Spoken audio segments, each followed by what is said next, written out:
एक ऐसा इंसान जिसके पास ना पैसे थे, ना कोई पॉलिटिकल पावर, ना ही कोई बहुत बड़ा फैमिली बैकग्राउंड, पर फिर भी वो आदमी इंडिया के कुछ ऐसे चुनिंदा लोगों में से एक था जिनकी बहुत ही ज्यादा रिस्पेक्ट होती थी। एक न्यूज़पेपर बेचने वाला मामूली लड़का जिसने इंडिया को स्पेस तक पहुंचाया, इंडिया को मिसाइल्स दी और आखिर में राष्ट्रपति बनने तक का सफर तय किया। वो सिर्फ साइंटिस्ट ही नहीं, प्रेसिडेंट ही नहीं, बल्कि आखिर वो कैसे करोड़ों इंडियंस की इंस्पिरेशन बन गए।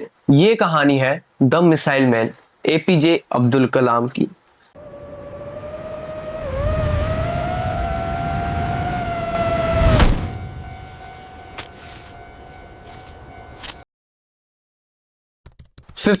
अक्टूबर 1931 तमिलनाडु के रामेश्वरम नाम के एक छोटे से आइलैंड टाउन में एक बच्चे का जन्म होता है। नाम था अवुल पाकिर जैनुलाब्दीन अब्दुल कलाम। उसके फादर जैनुलाब्दीन एक बोट चलाते थे। वो पिलग्रिम्स को आइलैंड तक ले जाते थे। इनकम बहुत ज्यादा नहीं थी, लेकिन वैल्यू बहुत ज्यादा बड़ी थी।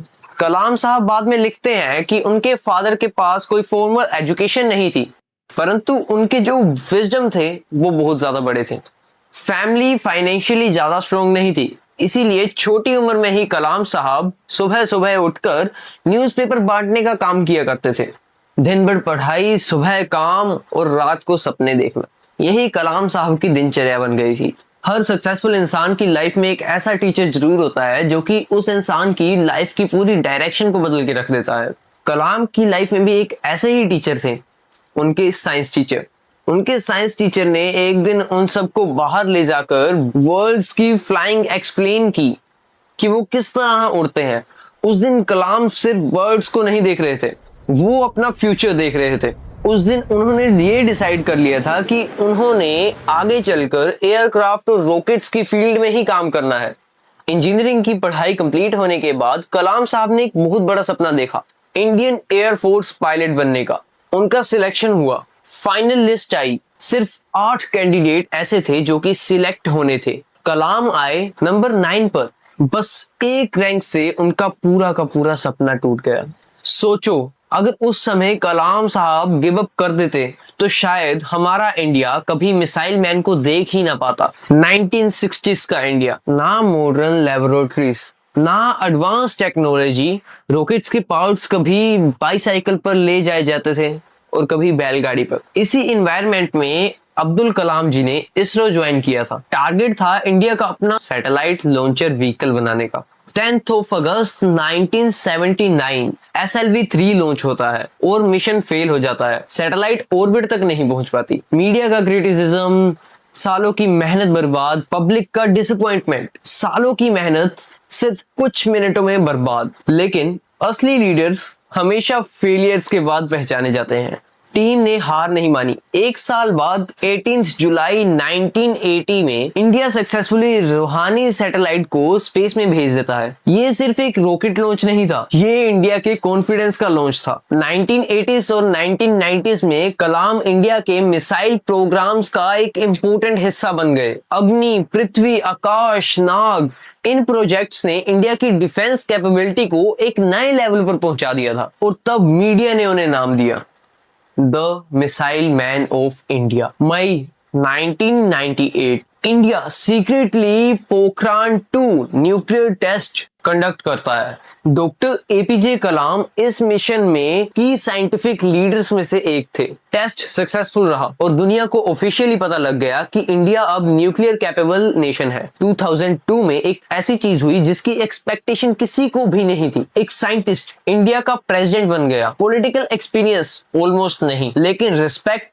पूरे देश से। प्रेसिडेंट बनने के बाद भी कलाम साहब बिल्कुल नहीं बदले। सिंपल कपड़े, सिंपल खाना, सिंपल रहन सहन और स्टूडेंट्स के साथ मिलना तो उनकी फेवरेट एक्टिविटी थी। अगर आप किसी स्टूडेंट से पूछोगे कि कलाम साहब की सबसे बड़ी अचीवमेंट क्या थी, तो फिर वो शायद ही मिसाइल्स का नाम लेगा। उसका जवाब ये होगा कि कलाम साहब ने हम सबको सपने देखना सिखाया। Message is dream transforms into thoughts, thoughts result into action. ये सिर्फ एक मोटिवेशनल लाइन नहीं थी, ये उनकी फिलोसफी थी। कलाम साहब का एक सपना था, विजन 2020, एक developed India, education, science, innovation, agriculture, technology, हर एक फील्ड में इंडिया को वर्ल्ड लीडर बनाना। आज की भाषा में बोला जाए तो फिर इंडिया को विश्व गुरु बनाना। हाँ, हम एग्जैक्ट टारगेट तो अचीव कर ही नहीं पाए, लेकिन उनका विजन